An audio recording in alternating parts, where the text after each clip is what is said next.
আসরটা হতো না।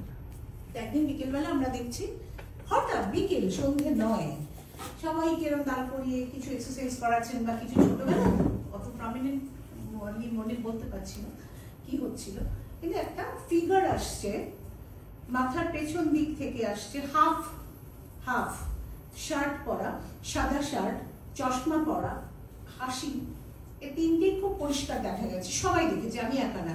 আর আমার মজা হচ্ছে আমি যে 3-4 বার দেখেছি সবসময় যৌথভাবে দেখেছি, আমি একা কখনো দেখিনি, একা কখনো ফিল করিনি।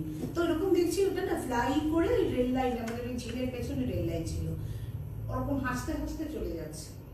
তো সবাই দেখেছে, 40 জন এবং 2 জন ট্রেনার, 30-40টা মেয়ে এবং 2 জন ট্রেনার।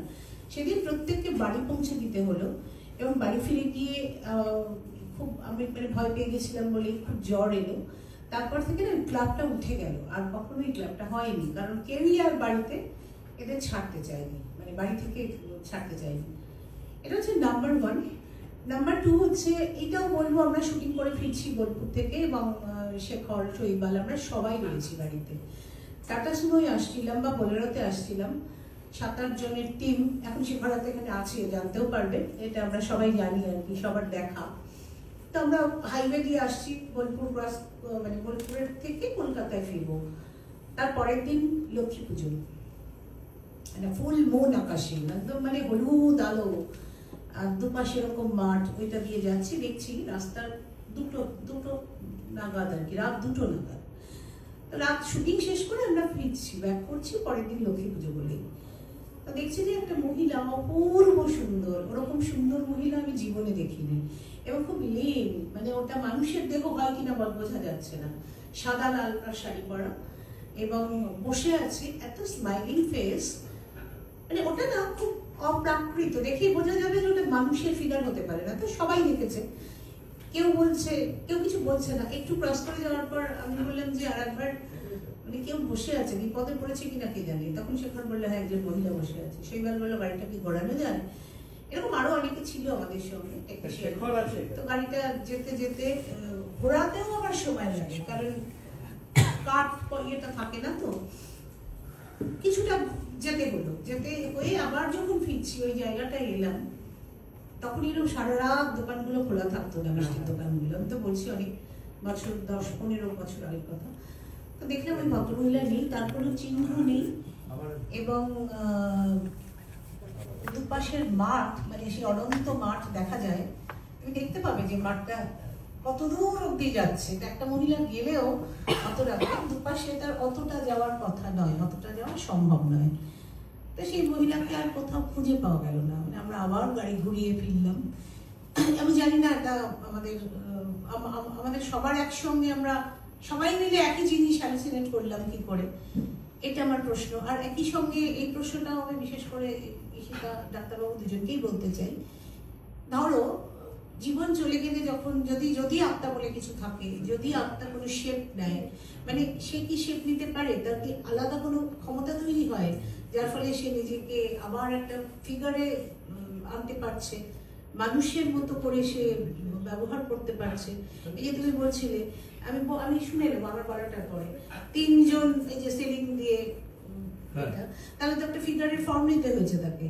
তাহলে সেইটা কি করে সম্ভব একজন আত্মার পক্ষে? সে কি অতি প্রাকৃত ক্ষমতা তখন তার মধ্যে জন্মায়, নাকি সে অনেক বেশি, মানে নাকি খানিকটা আমাদের কল্পনা থাকে, খানিকটা একটা অজানা জিনিসকে জানার ভয় থাকে। কিন্তু আমার জীবনে এই ঘটনাগুলো ঘটেছে এবং এটার কোনো ব্যাখ্যা আমি পাইনি। শেষতম একটা, আর এছাড়া তো অনেক অলৌকিক ফিলিং হয় যেটা কাউকে বোঝানো যায় না। আমি লাস্ট যেটা বলবো, মানে অনেক আরো টুকরো টুকরো আছে, ওগুলো বলছি না, সবাইকে বলার সুযোগ দিতে হবে বলে। শেষতম যেটা আমার, মানে বাবা গিয়েছেন সম্প্রতি, বেশি দিন হয়নি, খুব বেশি দিন হয়নি। তো আমি এক্সারসাইজ করে মাঠ, মানে নিচ থেকে ওপরে ফিরছি 23-এ, আজকে দেবলীনাকেও বলছিলেন ঘটনাটা।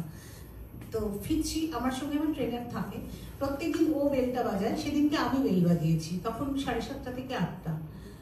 এবারে বেলটা বাজিয়েছি, আমার জাস্ট একটা পা ঘরে ঢুকেছে, একটা পা ঢোকেনি তখন, বাড়ি ভর্তি, বাড়িতে যারা থাকে সবাই আছে।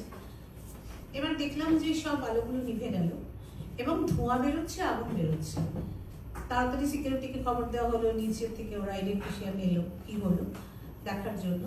দেখা গেল কলিং বেলের তারটা পুড়তে পুড়তে পুড়তে অর্ধেক হয়ে গেছে রান্নাঘরে। কলিং বেলের তারটা ওখান থেকে রান্নাঘর দিয়ে, মানে অতটা গিয়ে পুড়তে হবে আর কি, পুড়ে অর্ধেক হয়ে গেছে। তাহলে আমার প্রশ্ন হচ্ছে, আমি যখন হাত দেব সেই মুহূর্তে তো আমার শক লেগে মরে যাওয়ার কথা, মানে ছিটকে ফেলে দেবে, ইদার বাঁচবো নয়, অর্ধমৃত হবো নয় মরে যাব, হলো না। আমি দিব্যি জাস্ট একটা পা ঘরে ঢোকালাম, আর বাবার ছবিটা সামনেই থাকে, ঢুকেই দেখা যাবে। তো আমার মনে হলো যেন আমার বাবা আমাকে বাঁচিয়ে দিল। এইটা আমার এটা আমার ব্যাখ্যা, নাও হতে পারে, এটা আমার ব্যাখ্যা। আর শেষতম বলবো যে বাবার কথাই বলবো, যেদিন সপ্তমীর দিন, বাবা অষ্টমীর দিন চলে গেলেন, সপ্তমীর দিন বিকেলবেলা একটা আমার ভাই তখন এসেছিল, দেশে থাকে না, তো ও সকালবেলা যেত, আমি বিকেলে যেতাম। সকালবেলা হসপিটাল থেকে ও ফিরে এলো জাস্ট 3টে সাড়ে 3টে, আমি তখন বেরিয়ে পড়েছি। হসপিটালের কাছে যেতে গিয়ে বাবার ফোন এলো। নার্স প্রথমে ফোনটা করলো, আমার ভাইয়ের ডাকনাম ধরে বললো, উনি কে হন বারবার বলছেন। আমারও ডাকনাম ধরে বললো, উনি বা কে? তো উনি আসতে বলছেন। তো আমি না বলছি যে হ্যাঁ, ও তো এইমাত্র গেল। বলছে আপনি কথা বলুন। তো উনি আমার সঙ্গে বাবা কথা বললো যে তোরা কোথায়? বললাম এই তো আসছি, আমার ভাই তো গেল। ওরা কোথায়? আমার ভাইয়ের ডাকনাম। ও তো গেল সবে, তোমার সঙ্গে কথা বলি। সারা সকাল ফোনে কিভাবে সেটিং, নতুন একটা ফোন কিনে দিয়েছে সেদিনই, আইফোন, তার সেটিং, তার কাভার সবকিছু দিয়ে সেট করে হাতে দেওয়া হয়েছে। হয়েও এসেছে সবে। শরীর খারাপ হতেই পারে, যে মানে হয়তো তখন বাড়াবাড়ি হয়েছে, শ্বাসকষ্ট হচ্ছিল। বললেন তোরা আয়। এবার উনি তখন বুঝতে পেরেছিলেন যে, আর দুজনকে কখনো বাবা পুজোর সময় বলতে আসিস না, এত জ্যাম ক্রস করে আসতে হবে না, আমি ঠিক আছে, ঠিক থাকবো। একমাত্র সেদিনই বললো তোরা তাড়াতাড়ি আয়। তো আমি আমার ভাইকে সঙ্গে সঙ্গে ফোন করলাম। ও কোনোভাবে, মানে আমি গাড়ি নিয়ে বেরিয়ে এসেছি, ও কোনোভাবে উবার টুবার নিয়ে কি কেউ কে হেল্প করেছিল কি না বাইকে করে, কোনোভাবে আর মাথায় কাজ নেই সেগুলো। এসে ও বাবার কাছে পৌঁছালো, জাস্ট বাবার হাত দুটো এরকম, আমরা দুজন দুটো হাত ধরলাম। সে রাত্রি বাবা বেঁচে ছিলেন। পরের দিন সকালবেলা আর দেখা হলো না। পরের দিন সকালবেলা যখন 8টা সাড়ে 8টা প্রতিদিন আমি ফোন করতাম, সেদিনকেই আমি বললাম যে আমি ফোন করবো না। ঘুমাতে পারিনি, সারা রাত ঘুমাতে পারিনি, কি যে অস্বস্তি হচ্ছে বোঝাতে পারবো না। তখন জানি না যে এরকম হবে, সেটিং করে গেছিল। তো আমার ভাই বললো, আমি বললাম তুই ফোন কর, আমি তো সবসময় করি, আজকে তুই করো। বলছে না তুমি করো, আমি আজকে করবো না। দুজনেরই কিরকম একটা অদ্ভুত হচ্ছে। তারপরে হসপিটাল থেকে বললো যে না উনি ঠিক আছেন, আসুন আপনারা, আসুন ধীরে সুস্থে আসুন। তা আমার ভাই বললো যে না ঠিক আছে, সেটিং করে গেছে, প্রেশারটা শুট করেছিল, কোনো অসুবিধা নেই, চলো আমরা যাই। তো আমি খালি বলছি আজকে আমাকে ছেড়ে দে, আমি আজকে সকালে যাবো না। বলছি বাবা এভাবে পড়ে গেছে, তুমি যাবে না বলছো বিগ্রহ? আমার খুব একটা আনক্যানি ফিলিং হচ্ছিল, যেতে চাইছিলাম না ওই জন্য। যাই হোক, তারপরে জোর জবরদস্তি করে নিয়ে গেল। এবং ওই ঠিক যে জায়গায় আগের দিন বাবার ফোন এসেছিল, কি কোইন্সিডেন্স, সেই জায়গাতেই আর একটা ফোন এলো, এসে বললো যে হিজ নম্বর। তো আমরা গেলাম, জাস্ট তখনই হয়েছে আর কি। অনেকগুলো মুহূর্তের কোনো ব্যাখ্যা হয় না, বলতে পারবো না কেন, কিন্তু এই ঘটনাগুলো আমার অভিজ্ঞতার মধ্যে আছে। এই যে